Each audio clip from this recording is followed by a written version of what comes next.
Welcome! In this video, let's talk about the area between graphs. This is an interesting example where we're asked to find the area of the region enclosed by or between 3 sine x and 2 cosine x. And usually we're supposed to find points of intersections, but this time we are giving the cut from 0 to 0.3 pi. Let's plot both functions. So we know how sine behaves.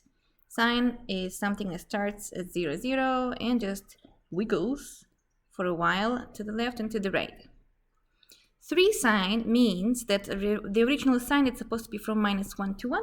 You know, both sines and cosines, they are bounded inside of the tonal. So, you know, they're supposed to be like so, from -1 to 1. But if it's multiplied by 3 or by 2, that means they're stretched up and down by that constant, which is basically the rate 3 or 2. So I just draw, for example, y equals 3 sine x. The whole difference is that this highest point is not 1 anymore, it's 3. And this lowest point is not -1 anymore, that's -3. Now, then let's draw cosine. Cosine is the one that starts usually at 0, 1, but it's multiplied by 2, so it will start at 0, 2. Here it is. Now it goes up and down, and also wiggles like so. It will be in a smaller tonal than the sine, you know, to the left, whatever. So now we'll see how many do we actually need, how much do we need to for integration purposes. We are given a cut from 0, so starting from 0, fine, to 0.3 pi. So to figure out where is 0.3 pi is located, this is how I would see it. So this point is pi over 2, right? It's not necessary, and it's actually not matching with the red point at 0. So this is pi over 2, because 3 sine at pi over 2 is 3. Then pi divided by 2, that's half of the pi. Is it greater or equal, or greater or less than 0.3 pi? 0.3 pi, what do you think? Well, half of the pi or third of the pi. 0.3 is kind of third of the pi almost, right? 0.3333 will be third of the pi.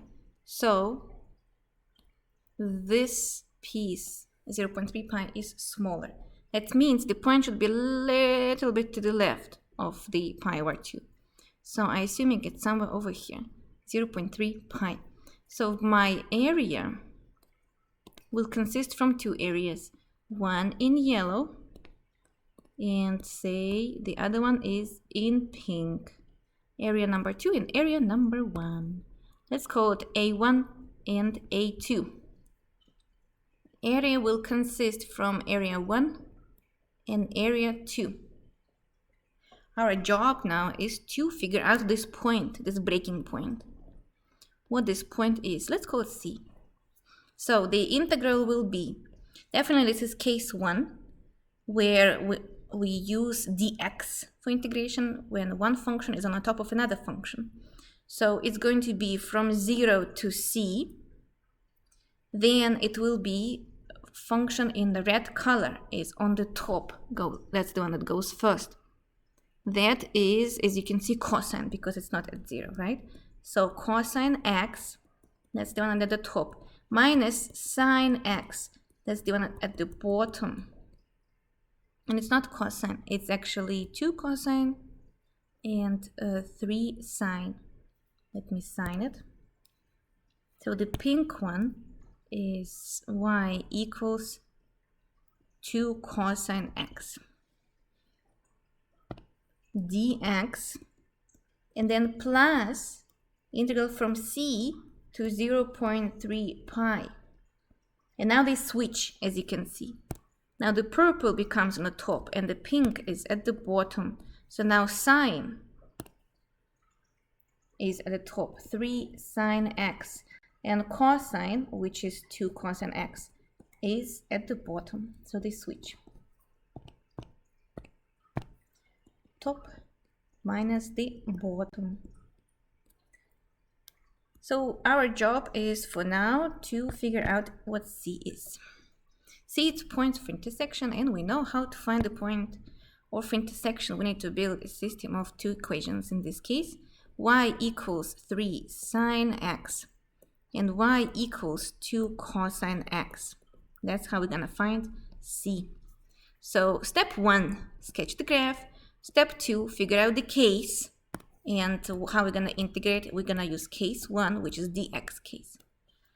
Step 3, find point of intersections. In this case, we need one point of intersection.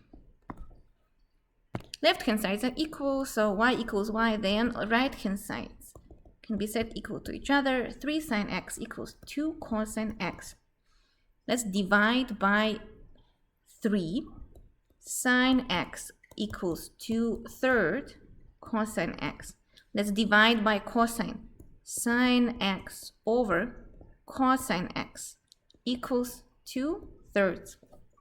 Why did we do that? Because sine over cosine is tangent. Tangent x equals 2/3.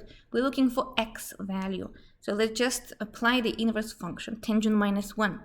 Tangent minus 1 of tangent is just x. So x will be tangent minus 1 or arctangent of 2/3. Yeah, it is some kind of number. We don't even need to know what number it is. But if you want to check, you can approximate this number and just make sure this number is between 0 and 0.3 pi. Now we're plugging everything into integral. If you want, you can first integrate using indefinite integral and then figure out how to plug top minus the bottom parts. So integral of 2 cosine x minus 3 sine x dx is integral of cosine is sine. So it's going to be 3 sine x, 2 sine x. Integral of sine is minus cosine, so that becomes plus 3 cosine x, because derivative of cosine is minus sine, plus c. And of course, if you just switch, then it's going to be the same thing, but with negative signs. So derivative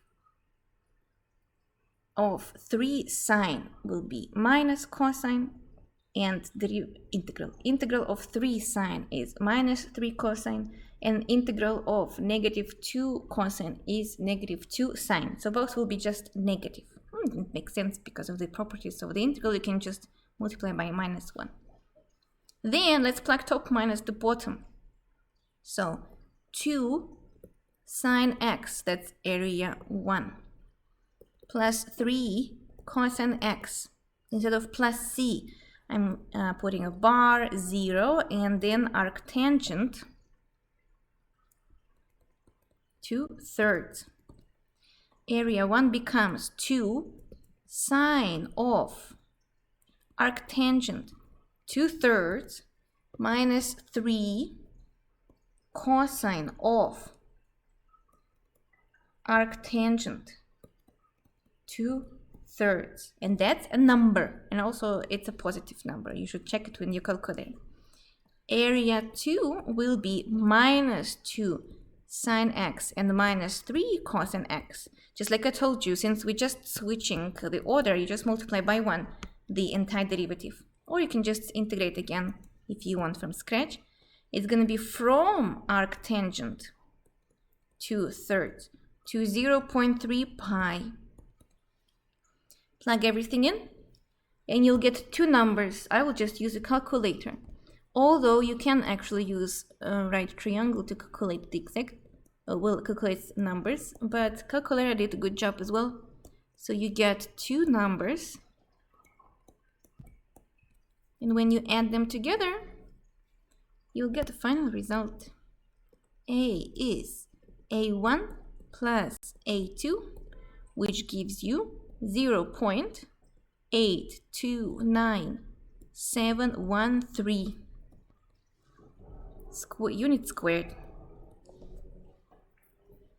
713 units squared. As you can see, all areas should be positive. If you got a negative area, you made a mistake somewhere. That's all.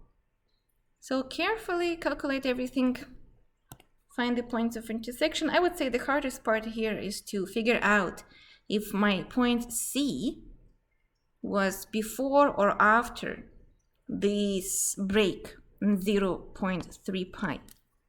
0.3 pi. That's what's important to know. Because if 0.3 pi is before that point, then we don't even have to find that point of intersection. For example, if it was over here, you just integrate from 0 to 0.3 pi. Then you don't have two areas. That's important where the cut was made. And again, all of this is about accumulating the area. We could be accumulating it even more and then keep going and maybe make a cut like over here. Then you'll have to find this point of intersection, this point of intersection, and then make a cut.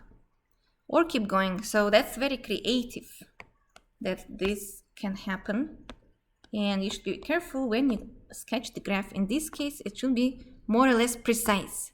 We never actually needed to use how high sine and cosine go. But we did have to figure out where this point of intersection is going to be located. Thank you for watching and see you next time.